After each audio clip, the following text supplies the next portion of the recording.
আইপিএলে মুস্তাফিজুর রহমানকে যদি চেন্নাই ধরে রাখতে চায় তাহলে 11 থেকে 18 কোটি টাকা হবে ফিজের মূল্য।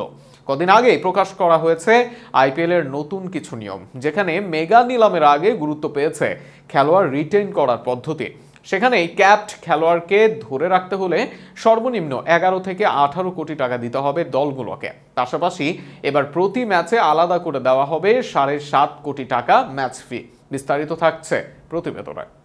এক একটি দল শুধুমাত্র খেলোয়াড় কিনতে খরচ করবে 120 কোটি ভারতীয় রুপি। অথচ যদি 5 জন খেলোয়াড় তারা নিলামের আগেই কিনে রাখে, তাহলে তাদের সেই 120 কোটি থেকে 75 কোটি খরচ হবে 5 জন খেলোয়াড় কিনতে। কিন্তু যদি 3 জন খেলোয়াড় তারা ধরে রাখে, সেক্ষেত্রে তাদের খরচ হবে যথাক্রমে 18 কোটি, 14 কোটি আর 11 কোটি। সেক্ষেত্রে বাকি দুজনের জন্য তারা অগ্রক্রয়ের সুবিধা নিতে পারবে, অর্থাৎ নিলামে যে মূল্য উঠবে সেই মূল্যে পূর্বের মালিক কিনে নিতে পারবে।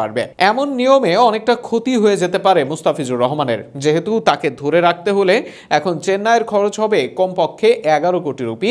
সেক্ষেত্রে 2 কোটিতে কেনা ফিজকে এত মূল্য দিতে না চাওয়াটাই স্বাভাবিক চেন্নাইয়ের। গত বছর যতদিন আইপিএল খেলেছে চেন্নাইয়ের মাঠে তিনিই ছিলেন সেরা বোলার। প্রথম সপ্তাহে সর্বোচ্চ উইকেটের ক্যাপও পড়েছেন তিনি।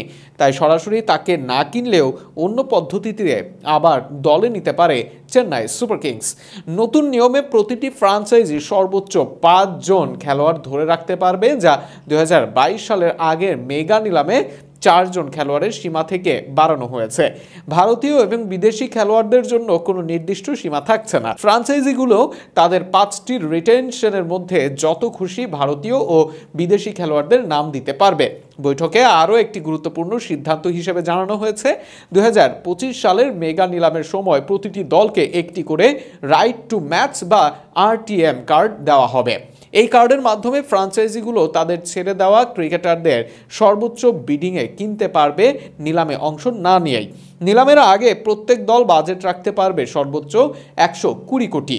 এর আগে 2022 সালের মেগা অকশনে বাজেট ছিল 100 কোটি। তবে এবারের নিলামে তারা বসতে পারবে 75 কোটি টাকা নিয়ে। বাকি টাকা ধার্য করা হয়েছে রিটেন হওয়া ক্রিকেটারদের জন্য। 5-এর পরিবর্তে কম খেলোয়াড় রিটেন করলে অতিরিক্ত আরটিএম কার্ড দেওয়া হবে সেই দলকে। জানানো হয়েছে কোনো দল 5-এর পরিবর্তে 3 জন ক্রিকেটারকে রিটেন করলে তারা 2টি রাইট টু ম্যাচ কার্ড নিয়ে নিলামে বসতে পারবে। আর এই কার্ডের সুবিধা নিয়েই ফিজকে দলে ফেরাতে পারবে সিএসকে, কেননা তাকে ধরে রাখতে গেলে অনেক অর্থ খসে যাবে চেন্নাইয়ের। কোনো ফ্রাঞ্চাইজি 5 জন প্লেয়ার ধরে রাখলে প্রথম 3 জনের জন্য যথাক্রমে 18 কোটি, 14 কোটি এবং 11 কোটি পার্স থেকে কাটা যাবে। বাকি দুজনের জন্য 18 কোটি এবং 14 কোটি। অর্থাৎ কোনো দল যদি 5 জন প্লেয়ারকে ধরে রাখে, তাহলে 120 কোটির পার্স থেকে 75 কোটি এখানেই চলে যাবে। কোনো ফ্রাঞ্চাইজি সর্বোচ্চ 5 জন ক্যাপড খেলোয়াড়কে ধরে রাখতে পারবে, আর সর্বোচ্চ 2 জন আনক্যাপড খেলোয়াড়কে ধরে রাখতে পারবে। তাদের দিতে হবে 4 কোটি টাকা। গত 5 বছরে আন্তর্জাতিক ম্যাচ না খেলায় ধোনিও বিবেচিত হবেন আনক্যাপড হিসেবেই।